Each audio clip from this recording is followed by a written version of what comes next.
네, 잘 쉬고 오셨습니까? 이제 19번부터 볼게요. 부동산 개발에 관한 설명으로 틀린 것을 골라봐라. 27회 시험 문제입니다. 1번, 부동산 개발업의 관리 및 육성에 관한 법령, 부동산 개발업 타인에게 공급할 목적으로 부동산 개발을 수행하는 업을 말한다. 여기서 핵심은 타인에게 공급할 목적인 거죠. 네. 그 다음 2번, 법률적 위험을 줄이는 하나의 방법, 이용객이 확정된 토지 구입하는 거고요. 3번, 시장성 분석, 현재나 미래의 시장 상황에서 매매의 분양으로 나올 수 있고요. 또는 임대될 수 있는지 그 경쟁력 분석하는 건 맞죠. 그 다음 4번, 토지개발 신탁 방식. 여기서 중요한 단어는 신탁이죠. 토지 소유주가 개발 능력이 없으니까 개발업자에게 토지를 개발해달라고 맡기는 거예요. 신탁회사에게. 그러면 신탁이 들어갔으니까 형식상 소유권이 이전된다는 얘기를 했죠. 그래서 수탁자, 신탁회사, 개발업자에게로 명의가 이전됩니다. 그래서 신탁회사가 토지 소유권을 이전받아 토지를 개발한 후 분양하거나 임대하여 그 수익을 신탁자에게 되돌려주는 것. 그래서 이 수익은, 개발 사업을 통한 수익은 다 토지 소유주 거예요. 그리고 개발업자는 이때 약속된 수수료를 받는 거죠. 개발 수수료를 받는 거예요. 그럼 이제 개발 사업이 다 진행된 상태에서는 다시 명의를 누구에게 이전시켜줘야 된다? 토지 소유자에게로. 그 내용이 중요한 포인트가 됩니다. 근데 이제 5번. BTO 방식은, 그럼 이제 순서가 맞게 되어 있는지 보시는 거예요. 민간이 개발했죠, 여러분? 그럼 지금 개발한 시설의 소유권을 준공과 동시에, B죠. 동시에 공공에게 귀속시켰대요. 얘 T 내면서 이전시키는 거죠. BT까지 맞아요. 민간은 시설 관리 운영권을 가지면서 공공이, 여기 운영권을 가지니까 오다 이렇게 바로 정리하시면 안 돼요. 공공은 그 시설을 임차하여 사용하는, 임차가 나왔죠, 여러분? L이 나오는 거죠. 얘는 BTL 방식이 돼요. 주의를 해주세요. 그래서 5번이 틀렸네요. 그 다음 20번. 다음에서 설명하고 있는 민간 투자 사업 방식은 무엇입니까? 이렇게 나왔습니다. 31회. 사회 기반 시설의 준공, B죠. 소유권을 넘겼어요. T죠.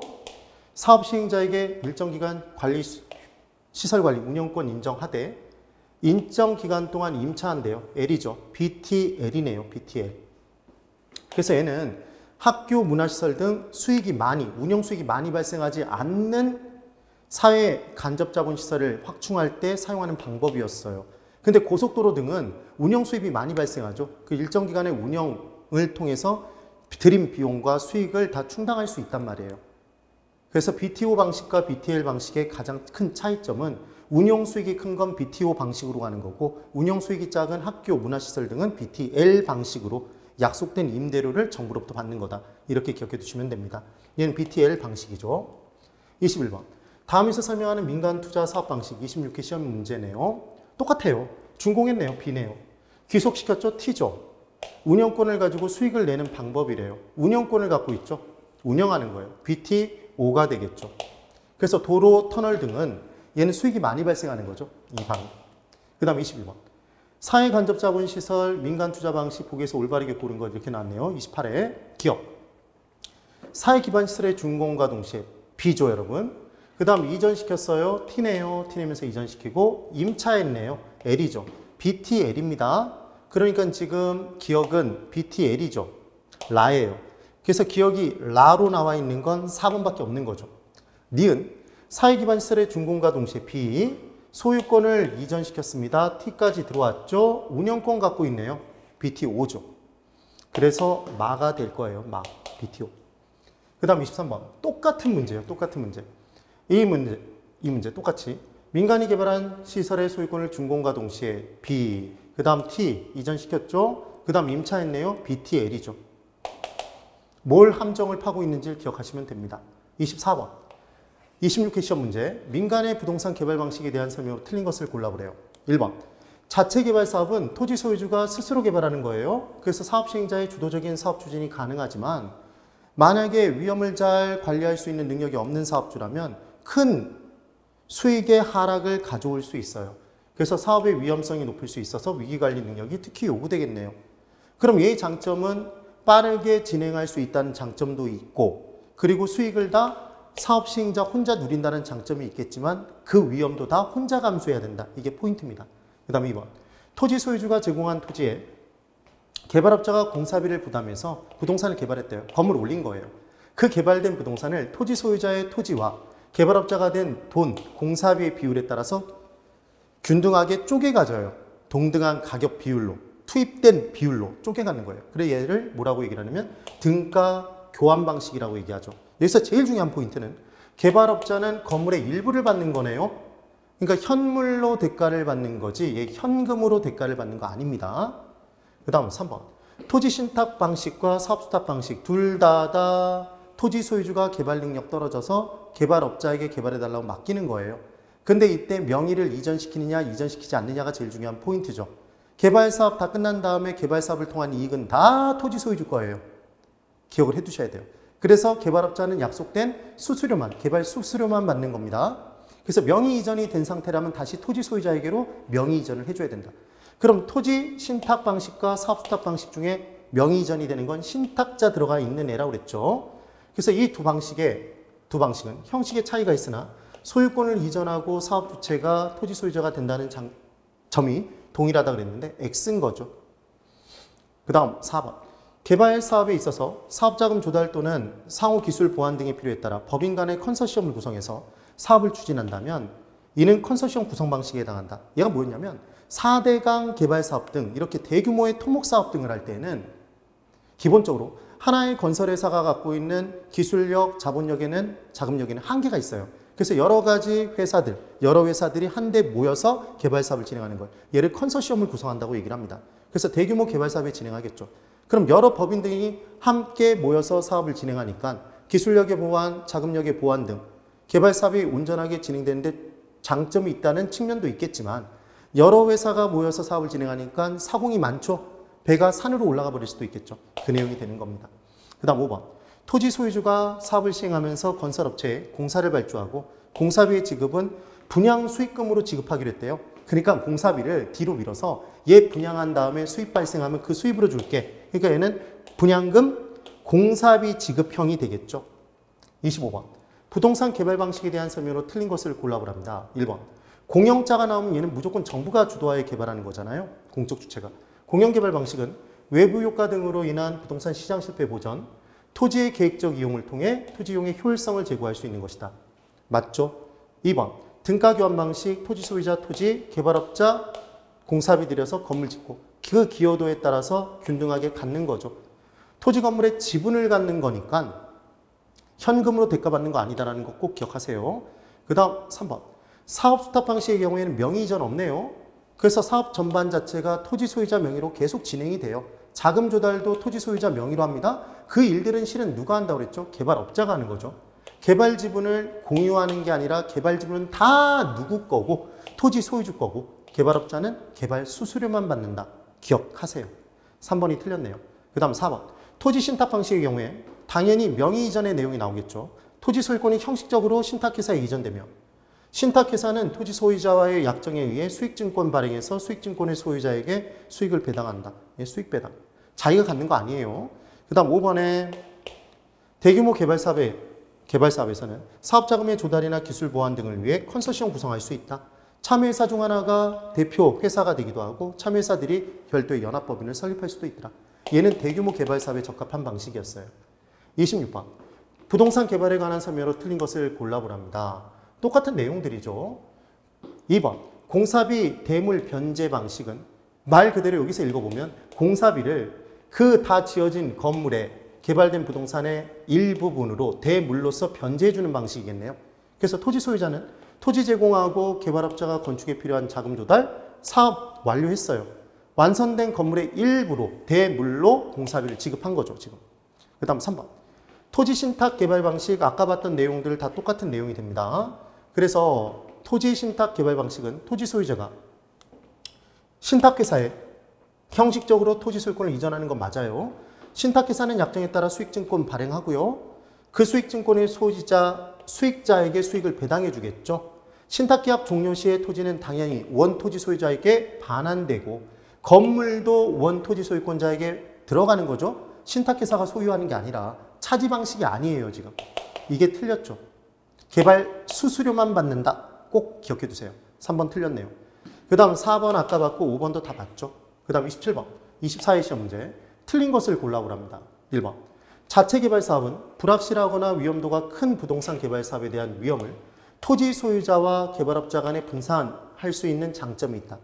얘는 토지 소유주와 공동으로 사업을 진행할 때 이루어지는 거죠. 지주 공동사업 방식일 때 가능한 내용이에요. 얘는 자체 개발을 했다면 토지 소유자 혼자 개발했으니까 얘 혼자 위험을 감수해야죠. 1번이 틀렸네요.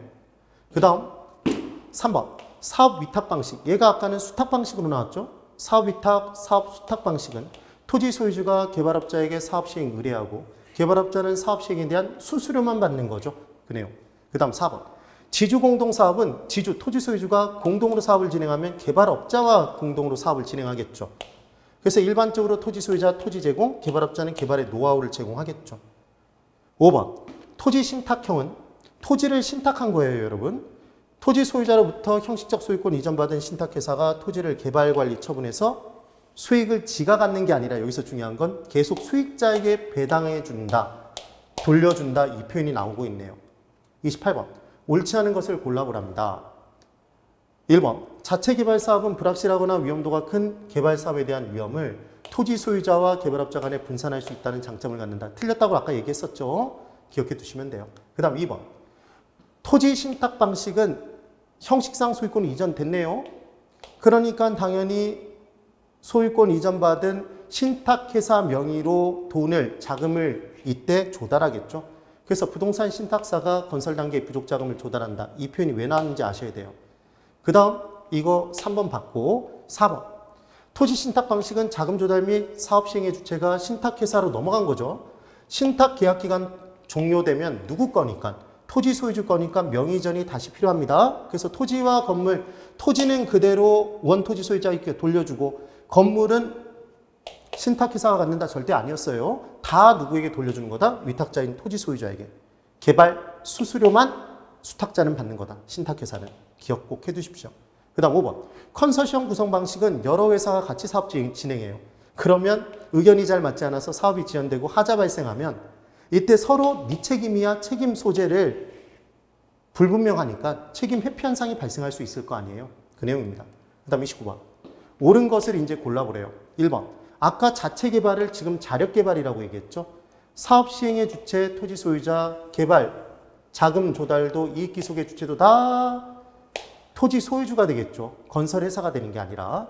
그 다음 등가 교환 방식. 아까 둘 사이에 수수료 문제가 발생하는 게 아니라 얘들은 균등하게 나눠 먹는 거였죠. 수수료 받는 거 아니었어요. 건설 회사가. 그 다음 3번. 개발 사업의 완성 이전에 부동산을 매입한 자의 시장 위험은 이제 다 짓기 전에 매입했어요. 그럼 시장에서 발생하는 위험을 다 누가? 매입한 사람이 져야 될 거잖아요. 근데 그 위험 자체는 개발 사업의 완성이 가까워질수록 감소하겠죠, 당연히. 그 다음 4번. 공사비 분양금 지급 방식의 경우 사업 시행은 건설회사가 하지만 이익은 토지 소유자에게 기속된다가 아니라 이 공사비로 분양금, 분양한 다음에 걔로서 공사비를 받는 거죠. 그 내용. 그 다음 5번. 토지 신탁 개발의 경우에 자금 조달 및 사업 시행의 주체는 토지 소유자가 아닌 신탁회사가 된다. 이게 맞는 거죠, 지금. 신탁이 되면 형식상 소유권 이전 등이 된다. 그게 중요한 포인트입니다. 그 다음 30번. 부동산 개발 사업의 방식에 관한 설명 중 기업과 니은에 해당하는 것. 29회 시험 문제. 기업. 토지 소유자가 토지 소유권을 유지한 채 개발업자에게 사업 시행을 맡기고 토지 소유권을 유지했대요. 개발업자가 맡아서 한답니다. 사업 수탁 방식이죠. 수수료만 받는 것. 기억은 사업 수탁, 사업 위탁 방식이에요. 1번, 2번 둘 중에 하나겠네요. 니은. 토지 소유자로부터 형식적인 소유권을 이전받았답니다. 이 신탁자 들어가야 되죠. 그래서 신탁 개발 방식이겠죠. 2번이 답이겠네요. 31번. 부동산 개발 사업의 분류상 다음 괄호에 들어갈 내용으로 옳은 것을 골라보래요.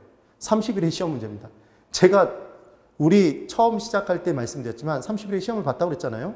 31회 시험에서 제가 유일하게 틀린 문제가 얘예요. 얘. 토지 소유자가 조합을 설립하여 농지를 택지로 개발한 후 여기서 중요한 건 농지였는데 택지로 개발해요. 그럼 얘는 재개발인가요? 신개발인가요? 신개발인데 제가 이걸 놓쳐버린 거예요. 그냥. 그래서 보류지를 제외한 개발 토지를 원토지 소유자에게 다시 배분해 준대요. 그럼 토지를 다시 되돌려주는 거잖아요. 이게 무슨 방식이었어요? 보상금 지불하고 다 사들이면 매수 방식, 수용 방식이었고 얘는 되돌려주는 거니까 환지 방식이었죠. 그러니까 개발 형태는 신개발이고 토지 취득 방식은 환지 방식이겠죠. 답이 지금 5번이 되는 겁니다. 제가 찍은 건 얘를 딱 보고 그냥 재개발이라는 생각을 그냥 해버린 거예요. 아무 생각 없이.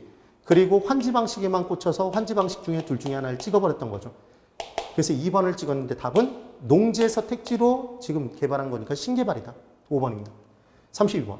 부동산 개발과 관련된 설명으로 틀린 것을 골라보랍니다. 다른 거 다 똑같아요. 2번 볼게요. 택지화되기 이전에 위치, 지목, 면적, 등급, 이용도, 기타 필요사항을 고려하여 택지 개발 후 개발된 토지를 소유자에게 재분배하는 방식, 환지 방식 맞죠, 여러분? 그 내용입니다. 그 다음 3번. 토지 소유자가 토지의 소유권을 신탁업자에게 위탁했대요. 얘는 토지 신탁 개발 방식 맞죠? 그래서 신탁업자가 자체의 자금으로 개발, 수익을 토지 소유자에게 되돌려주는 방식. 그 다음 4번. 토지 매수 청구권이 있대요.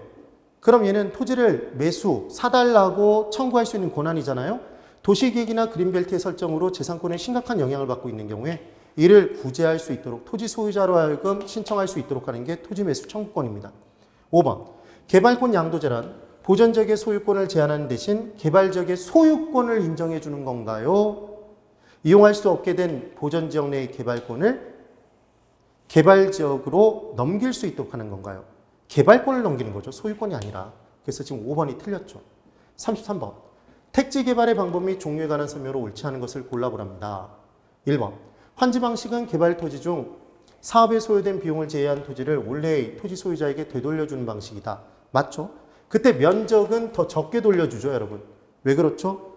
이때 농지가 택지로 전환된 상태에서, 개발된 상태에서 돌려주게 되면 이때는 당연히 지가 수준이 올라가니까 가액 기준으로 해서 돌려주니까 원토지 면적대로 돌려받지 못하겠죠. 이 내용. 그 다음 2번. 지주공동사업 방식 토지 소유주와 누가 개발하는 거예요? 개발업자가 공동으로 사업을 진행하는 거죠. 근데 지금 토지 소유주가 사업 주체가 돼서 자금 조달과 시공의 전 과정을 다 토지 소유주가 담당한다 그랬으니까 2번이 틀렸네요. 얘는 자체 개발인 거죠. 3번의 사업 위탁 방식 명의 이전 안 돼요. 토지 소유주 명의로 처음부터 끝까지 계속. 그러니까 토지 소유주가 필요한 자금을 조달하겠죠. 그 내용이 됩니다. 그 다음 4, 5번 다 봤던 내용. 34번. 택지의 공영개발에 관한 설명으로 옳지 않은 것을 골라보랍니다. 1번. 공영개발. 택지를 공영개발하면 그 지역 안에 대규모 개발을 해요. 원래 살던 사람들에게 나가라. 뻥 차서 나가라 그러는 게 아니라 보상금을 줘서 보내죠. 그때 그 보상금의 책정은 표준지 공시지가가 기준이 된다는 말씀을 드렸어요. 보상금 받는데 가뜩이나 불만이 많은데 개별로 주면 나 왜 이거밖에 안 줘? 그러면서 승질낸다고요. 그러니까 표준이야. 이게 표준이야. 그러면 불만이 적다고 그랬죠. 표준지 공시지가. 그래서 공영개발은 개발이익의 사회적 환수가 가능해지네요. 싼 비용으로 개발해서 택지 개발한 상태를 분양하면 그때 남는 금액만큼이 개발이익이 사회적 환수가 되겠죠. 2번. 공영개발로 조성한 주택용지는 저소득층을 위한 임대주택의 공급에는 조성원가보다도 낮게 공급해 줄 수 있겠죠. 전체 주택가격을 낮게 만들기 위해서. 근데 고급주택에 짓도록 대형주택 위주의 택지를 분양해주면 그때는 조성원가보다 남겨받아야 되죠. 모두 조성원가로 공급하고 있다? X죠. 경우에 따라서 달라지는 거예요. 그 다음 3번. 시장기구를 통한 토지자원의 최적 배분이 최적은 효율적이라고 바꿔 나올 수도 있습니다. 토지자원의 효율적 배분이 어렵다는 점에서 정부가 직접 나서서 대규모 개발을 하는 게 공영개발이었죠. 4번. 공영개발 사업의 시행은 개인의 재산권을 보호하는 측면에서 충분한 협의와 보상을 해야 되는데 실제로 이 보상과 협의가 잘 이루어지지 못해서 기존에 살던 사람들의 불만이 많아지죠. 그 다음 5번. 교통 및 통신시설, 상하수도, 공원, 의료시설 등 얘들이 뭔가요, 여러분? 이게 삶의 기반을 이루는 시설이죠. 기반시설을 충분히 확보해야 되겠죠. 그 다음 35번. 주택정책과 관련하여 다음에서 설명하는 도시 및 주거환경 정비법 영상. 정비사업은 무엇입니까? 이렇게 문제가 나왔어요. 그럼 이 문제를 푸시는 요령은 뭐냐면 제가 이렇게 말씀을 드렸었는데 MM으로 이렇게 기억하시라는 말씀을 드렸잖아요. 메모리 매직으로. 뭐라고 설명드렸냐면 상열, 개발 기억나세요? 지상열 씨는 축구 찰 때 개발이다. 공을 차면 다른 데로 자꾸 삐져나가는 거예요. 그리고 우리가 또 공부했던 내용이 공양받아서 건축한다. 공양받아서 저를 건축하는 거죠. 그리고 극단적이면 죽어. 얘를 기억해 두시라는 얘기를 했습니다. 그리하여 상업지역 등 주거지역뿐만 아니라 상업지역, 공업지역 등에서 기반시설이 열악할 때 재개발 사업을 하는 거였죠. 그리고 공동주택 위주의 기반시설이 양호한 지역, 강남의 아파트들 생각해 보시면 돼요. 그 아파트가 노후화 진행됐다고 해서 기반시설이 충분한데 양호한데 다 밀어 제껴버리는, 재개발하지 않는다고요. 재건축하겠죠, 걔만. 그 다음 극히 기반시설이 열악하죠. 아까 달동네 단독주택 위주로 형성이 돼 있죠. 그때 얘를 주거환경 개선 사업이라고 했었잖아요. 그럼 이제 볼까요? 찾아 들어가는 거예요. 정비 기반시설이 열악하고 열 떴죠. 극히 열악 아니에요. 주거환경을 개선하는 것, 주거환경 개선. 그리고 상업지역, 공업지역 등에서 도시기능의 회복 및 상권 활성화 등을 위해서 도시사업을, 환경을 개선하는 사업이다. 자, 보세요. 상열인가요? 그럼 얘는 재개발 사업이죠. 이렇게 골라내시는 거예요. 27의 수정 문제. 부동산 개발과 관련하여 다음 설명에 해당하는 도시 및 주거환경 정비 법령상의 정비사업을 골라보랍니다. 자, 도시 저소득 주민이 집단거주, 달동네죠. 정비 기반시설이 극히 열악해요. 극히 열악. 얘는 극단적이면 주거죠. 주거환경, 여기 보세요. 주거환경을 개선하는 사업. 주거환경 개선 사업이죠. 답은 4번이 됩니다. 푸실 수 있겠죠. 그 다음 37번. 경제 기반 분석에 대한 설명으로 틀린 것을 골라보래요. 여러분, 수원에 영통이라는 도시가 있는데 수원 시내에 그 산업의 기반을 이루는 회사 중에 삼성전자가 있죠. 그럼 삼성전자는 수원 지역 내에서 재화와 서비스를 생산해서 다른 지역으로 수출, 다른 지역부터 수원 지역으로 자금의 유입을 가져오는 활동이죠. 얘가 기반 활동이었던 겁니다. 그 기반 활동이 짱짱할수록 외부 지역에서 자금의 유입이 내부 지역으로 많이 이루어지니까 해당 지역으로 지역 경제가 활성화되겠네요. 인구도 늘고 부동산 가격도 올라가겠죠. 그럼 그때 벌어들인 돈을 가지고 그 지역 내부에서 자금을 융통시키는 활동, 지역 내부에서 자금을 유통시키는 활동은 얘는 비기반 활동이라고 얘기했던 거죠. 그래서 기반 활동이 비기반 활동을 먹여 살리는 거였어요. 그때 기반 승수라는 걸 우리가 공부했었는데 기반 승수는 경제 기반 승수의 줄임말이었죠. 그래서 세모 승수는 세모분해니까 얘는 기반분해. 총고용 인수였어요. 그래서 총고용 인수는 비기반에 기반을 더한 것이었다. 이거 기반분해 비기반 아니었습니다. 그리고 똑같아요. 우리가 투자론에서도 공부했지만 조소득 승수, 총소득 승수는 총소득분의 총투자액이었잖아요. 그래서 총소득은 총소득 승수에 곱하고 세전현금 수지는 세전현금 수지 승수에 곱했던 거 기억나세요? 그런 내용이 되는 거죠. 그래서 기반에 비기반, 지금 기반에 기반 승수를 곱하면 총 고용 인수의 증가 숫자를 알 수 있다. 네, 그런 내용이 나옵니다. 그래서 1번. 입지 개수는 특정 산업이 특정 지역 내에서 얼마만큼 입지를 이루고 있는지를 따지는 거였죠. 그래서 우리가 알고 싶은 건 입지 개수에서 특정 지역 내 입지였어요. 그래서 지역 고용률이 분자로 들어간다는 것. 무조건 알고 싶은 건 분자예요. 전국 고용률이 분모였죠. 그렇게 기억해 주시면 돼요. 그래서 1번. 입지 개수를 통해 해당 지역 특정 산업의 발달 정도를 파악할 수 있다. 그래서 해당 지역의 특정 산업이 지역 고용률이 전국 고용률보다 높다면 해당 지역에서 남으니까 수출하고 입지 개수가 1보다 크죠. 만약에 얘가 더 작으면 전국 고용률보다 부족하니까 수입해 들어오고 그리고 입지 개수가 1보다 작은 거죠. 1이 되면 전국 평균치와 똑같으면 지역에서 생산된 건 지역에서 생산하고 소비하고 만다. 자급자족형 사업이 된다고 얘기를 했습니다. 1번 5. 2번. 비기반 산업의 비율이 클수록 경제기반 승수는 커진다 이렇게 나왔죠.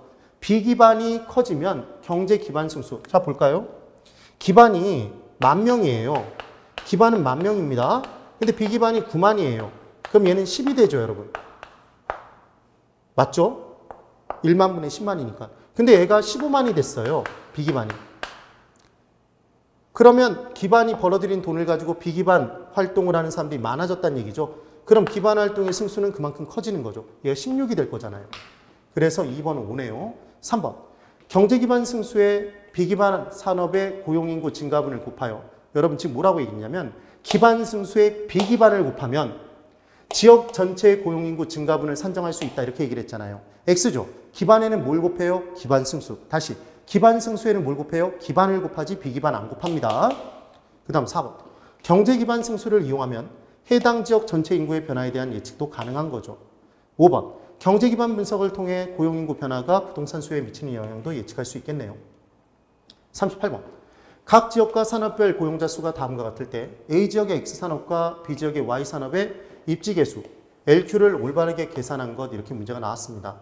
그럼 이 문제를 푸는 요령은 어떻게 푸는 거냐면 이렇게 푸는 거죠. 자, 지금 A 지역의 X산업, A 지역에서는 X산업의 내용을 본대요. 그러면 지금 뭐는 볼 필요가 없죠? A 지역 내에서는 Y산업의 내용을 볼 필요가 없는 거죠. 지워버리는 거예요. 그러면 지금 이제 A 지역에 지역 고용률은 어떻게 따질까요? A 지역은 전체 200명 중에 100명이잖아요. 맞나요? 그러니까 지금 A 지역 자체에서의 X산업의 고용률은 50%가 되겠죠. 지역 고용률이. 전국 고용률이 얼마인지를 봐야 돼요. 그럼 X산업은 240명이죠. 전국 400명 중에. 그럼 얘는 60%죠, 여러분. 그럼 50%를 60%로 나눠주는 거예요. 그럼 0.83이 나와요. 0.83. 그리고 이제 B 지역에서는 Y산업의 내용을 본대요. 그럼 뭘 지울까요, 여러분? 당연히 X산업의 내용을 이제 지워버리겠죠. 그럼 이 둘이 남아요. 이렇게 나누겠죠. 그럼 얘는 30%죠, 여러분? 그럼 얘를 이제 지우겠네요. 그럼 이 둘을 보면 얘는 40%잖아요. 어떻게 하는지 이해가 되셨어요? 그러니까 답은 0.75가 되는 거죠. 이렇게 입지계수를 구해주시는 겁니다. 그 다음 39번에 각 도시의 산업별 고용자 수가 다음과 같을 때 X산업의 입지계수가 1을 초과하는 도시를 모두 고른 것 이렇게 나왔습니다. 그래서 중요한 건 X산업이죠, 여러분. 그럼 Y산업 관련 내용은 지워버리는 거예요. 이렇게 과감하게 지웠어요. 그럼 이제 X산업 3,350이 전체 6,250에서 차지하는 비율. 이게 전국 고용률이죠. 그럼 나눠보면 얘가 수치가 얼마가 나오냐면 0.536이 나와요. 네, 이렇게 나눈 겁니다. 그럼 이제 지역 고용률을 각각 따져줘서 얘 0.536 기준보다 큰 애들이 1보다 큰 애들이잖아요. 그럼 얘를 나눠보면 얘는 0.49 나누면 얘는 0.6이겠죠. 그 다음 나누면 얘가 얼마가 나오냐면 0.565가 나온대요. 그 다음 얘는 나누면 0.523이 나온답니다. 이렇게 나와요. 그럼 지금 뭐가 더 크죠? 0.536보다 B와 C가 더 큰 거죠. 답은 그래서 3번이 답이 되는 겁니다. 이렇게 풀어주시면 돼요. 이걸 굳이 또 나눠서 1보다 큰지 작은지를 판단하실 필요가 없다는 거죠. 그럼 시간을 절약할 수 있겠죠, 여러분. 그렇게 정리를 해주실 수 있어야 됩니다. 그래서 입지계수 계산하는 문제가 또 나온다.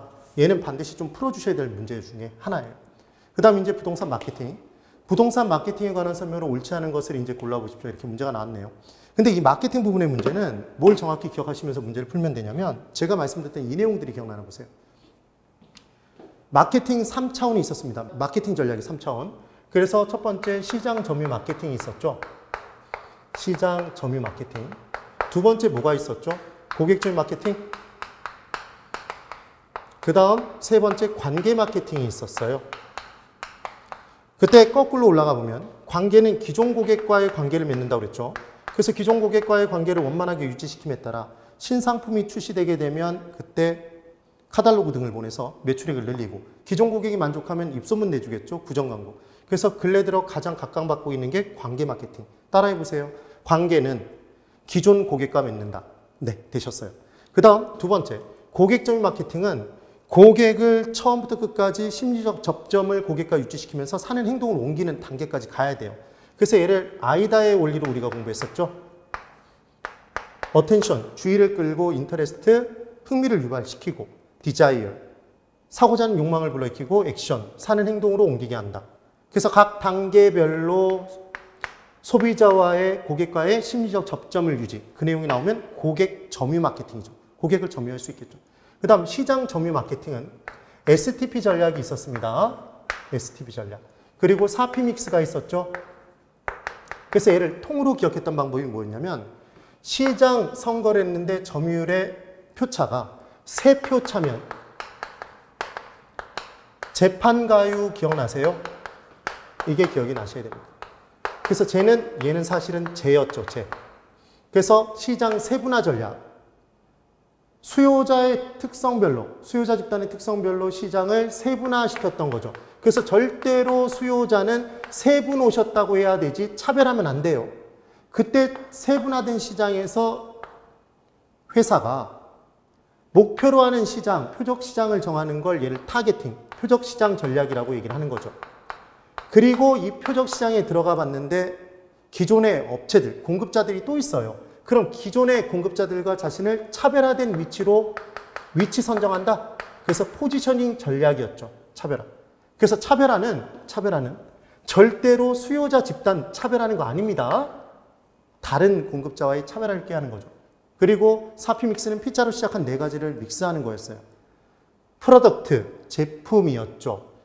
그 다음 판매 촉진, 프로모션, 가격, 얘는 프라이스, 유통.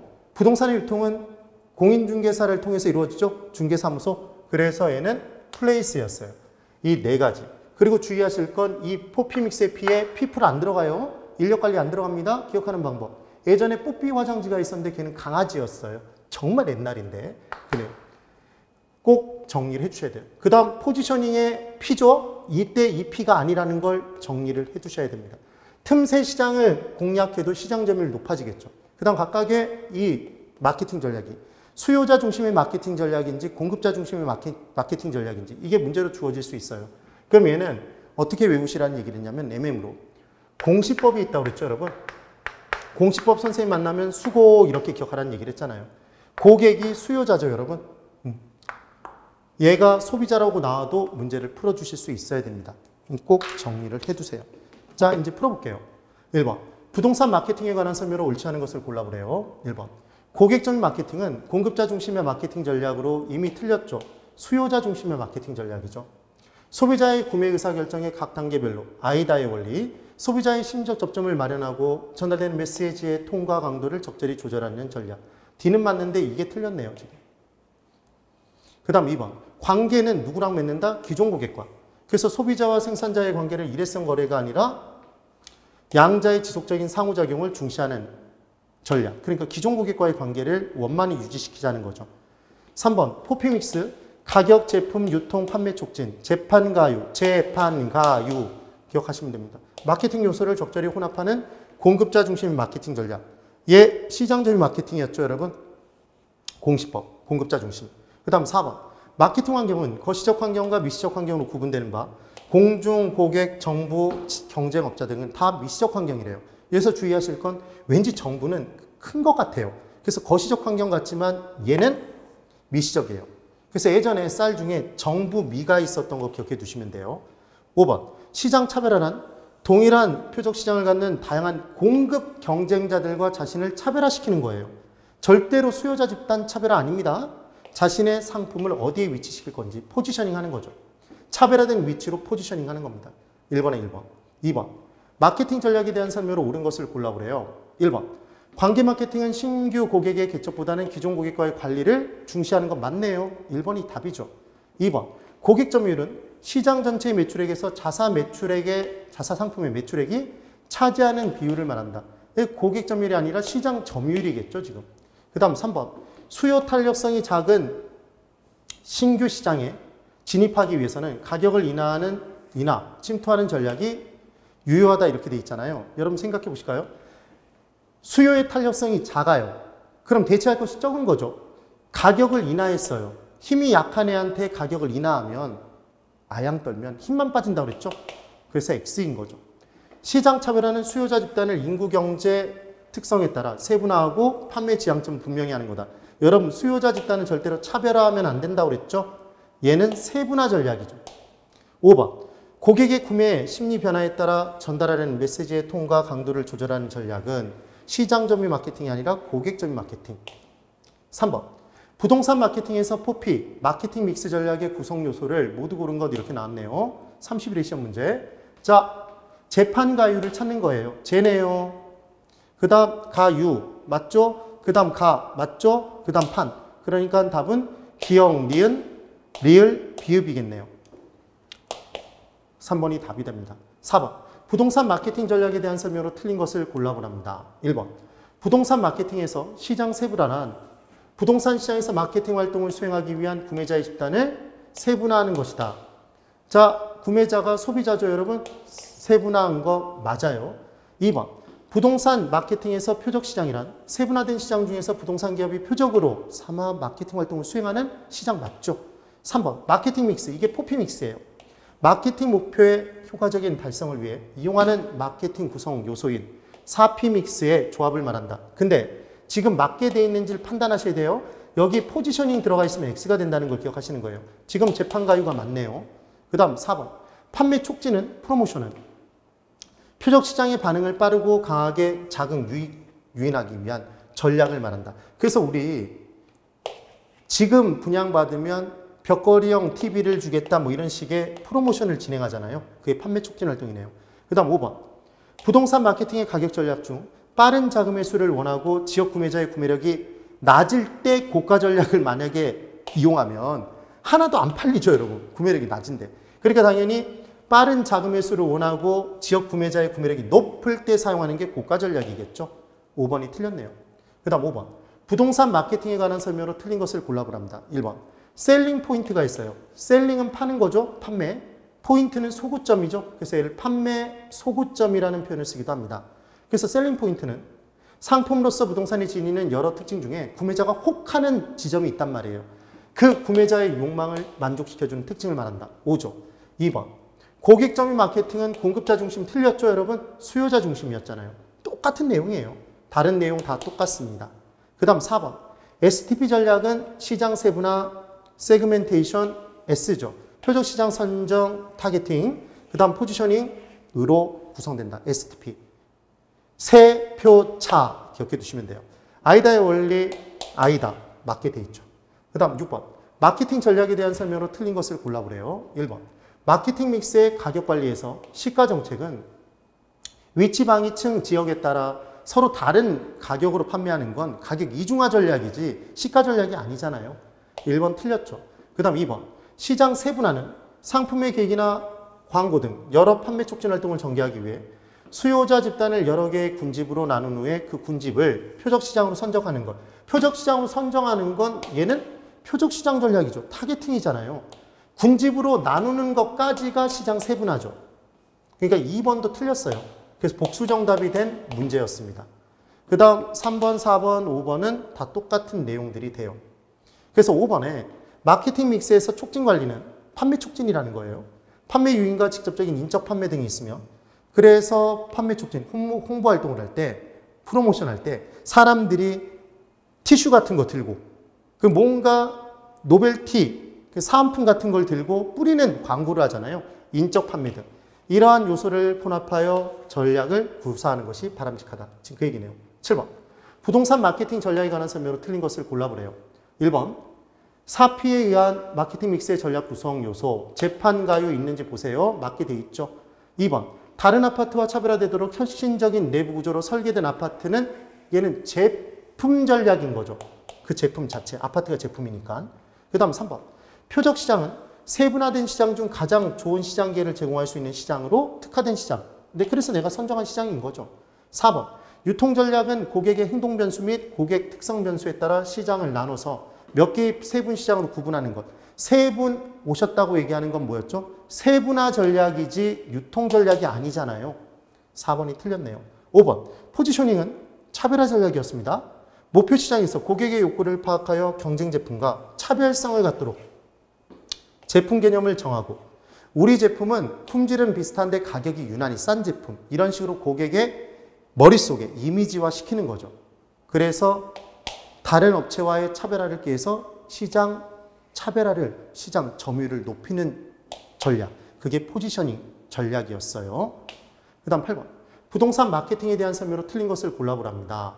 다 똑같아요. 그래서 지금 3번에 마케팅 전략 중 표적 시장 설정이란, 타겟팅이란 마케팅 활동을 수행할 만한 가치가 있는 명확하고 유의미한 구매자 집단으로 시장을 분할하는 것. 시장을 세분화하는 건 수요자는 세 분 오셨다고 얘기하는 거다. 세분화 전략이지 표적 시장 설정이 아니잖아요. 똑같은 문제의 반복이라는 걸 아셔야 됩니다. 4번. 주택 청약자를 대상으로 추첨을 통해 벽걸이 TV, 양문형 냉장고 등을 제공한대요. 그럼 마케팅 믹스 중 포피믹스 중. 얘는 뭐죠? 판매 촉진, 프로모션 전략 맞잖아요. 그 다음 5번. 부동산의 위치의 고정성으로 상품을 직접 제시하기가 어렵기 때문에 홍보 광고와 같은 커뮤니케이션 수단이 중요하죠. 9번. 부동산 마케팅의 3차원 전략에 대한 설명으로 틀린 것을 골라보랍니다. 자, 틀린 것 5번. 시장 진입 장벽이 높을수록 수요 탄력성이 클수록 브랜드 가치가 높을수록 고가 전략을 채택함이 바람직하대요. 여러분, 시장 진입 장벽이 높으면 기존의 업체들을 꺾기가 어렵다는 얘기잖아요. 그럼 가격 경쟁력이 없으면 못 들어가요. 그 다음 수요의 가격 탄력성이 크다면 가격 조금만 올려도 다 뛰쳐나간다는 얘기잖아요. 맞죠? 이때는 저가 전략을 펼쳐야죠. 브랜드 가치가 높을 때는 고가 전략을 펼칠 수 있겠네요. 그래서 지금 왜 5번이 틀렸는지 아셔야 됩니다. 10번. 부동산 마케팅 전략에 대한 설명으로 틀린 것을 골라보래요. 똑같아요. 다 똑같은 문제인데. 1번. 시장 점유 마케팅 전략은 소비자의 구매 의사결정의 각 단계, 얘 나오는 순간 어디서 많이 봤던 얘기죠. 아이다의 원리잖아요. 그래서 고아였죠. 고아. 시야, 고아, 관아. 고아가 말이 되죠. 고아. 고객 점유 마케팅인 거죠. 이거 고객 점유 마케팅으로 바꿔야 됩니다. 1번이 틀린 거예요. 그 다음 2, 3번 다 받고 4번. 홍보 전략은 매체를 통해서 수요자의 관심을 끌기 위한 것. 그래서 가끔 TV를 보고 있으면 아파트 분양 광고 등이 이루어지죠, 여러분. 이런 게 다 홍보 전략이라고 볼 수 있겠죠. 11번. 부동산 마케팅 포피믹스 전략 중 제품 전략에 해당하지 않는 걸 찾으래요. 1번. 단지 내 자연 친화적인 실개천이 흐른답니다. 쾌적성 높아지겠죠? 제품 가치가 올라가요. 거주자의 라이프 스타일을 반영한 평면 설계를 했어요. 생활의 편리함이 높아지겠죠. 보안 설비의 디지털화 방범이 잘 되겠죠. 지상 주차장을 다 지하화시키면 지상 공간은 공원 등으로 유지하고 제품이 아파트 제품이 좋아지겠죠. 제품의 광고 및 홍보 활동은 프로모션이죠. 프로모션. 5번이 다른 거네요. 12번. 다음 부동산 마케팅 활동은 포피, 믹스 중 각각 어디에 해당하는가? 자, 기업. 기존과 차별화된 아파트의 평면 설계, 제품 전략이죠. 니은. 아파트 모델하우스 방문 고객 대상으로 경품 제공, 프로모션이죠. 판매 촉진. 그러니까 제품과 판매 촉진 5번이겠네요. 이렇게 문제를 풀어주시는 거예요. 13번. 연결이 옳은 것을 골라라 27의 문제예요. 똑같아요. 기업. 단지 내 자연 친화적 실개천을 설치했답니다. 이게 제품이죠, 여러분. 제품. 그 다음 중개업소에서 부동산 유통하죠. 유통이죠. 유통 경로. 이제 4, 5번 둘 중에 하나. 시장 분석을 통한 적정 분양가, 가격 전략이죠. 가격. 4번이 답이겠네요. 리얼. 가전제품 등 경품으로 제공. 프로모션이잖아요. 14번. 마케팅 및 광고에 대한 설명으로 틀린 것을 골라보랍니다. 1번. 마케팅 전략을 수립할 때 거시적 환경과 미시적 환경에 대한 분석해야 돼요. 그래서 사회적인 환경 등 경제적 환경 등 다 따지는 게 이게 거시적 환경의 분석이에요. 미시적 환경은 경쟁업자, 중개업자, 그 다음 정부 등을 따지는 거예요. 정부가 미시적 환경이라는 거 꼭 기억하세요. 일반미 말고 뭐가 있다? 정부미. 그 다음 2번. 고객적인 마케팅 전략은 공급자와 소비자의 관계를 장기적 지속적인 관계로 상호작용을 중시하는 것. 기존 고객과의 관계죠. 관계 마케팅인 거죠. 상호작용은 관계잖아요. 2번이 틀렸네요. 그 다음 3번. 부동산의 개별성을 인해 광고의 내용도 각각 개별적으로 해야 되고 중개업소를 통해서 유통되는 거죠. 유통전략. 그 다음 5번. 우편물에 의한 직접 광고는 이게 DM 발송한다고 얘기하죠. 이게 다이렉트 메일이죠. 표적 고객을 대상으로 부동산을 광고할 수 있는 수단이다. 만약에 문제에서 DM 광고는 불특정 다수를 대상으로 한다 그러면 X죠. 주소를 알고 있는, 이메일 주소를 알고 있는 특정 다수에게 광고를 하는 거죠. 불특정 다수라고 그러면 X입니다. 그럼 TV 광고는 불특정 다수를 대상으로 하는 광고겠죠? 그 다음 광고의 종류에 대한 설명으로 틀린 것을 골라보래요. 1번. 신문 광고는 신문 안에 4단, 8단 이런 식으로 광고하는 게 안내 광고예요. 그 자세한 설명을 달 수가 없어요. 근데 전시 광고는 전면을 통해서 알리는 광고예요. 아예 전면. 그래서 삽지 등 들어가서 끼워져 있는 분양 광고 등 있죠? 네, 팜플렛 등. 그런 게 전시 광고입니다. 사진도 집어넣고 여러 가지 다 집어넣을 수 있겠네요. 그 다음 2번. DM 광고는 광고 대상의 선택이 자유로운 반면 내가 보낼 사람만 보내면 되니까 다액의 비용이 소요되기도 하겠죠. 예, 메일 발송하는데. 그 다음 3번.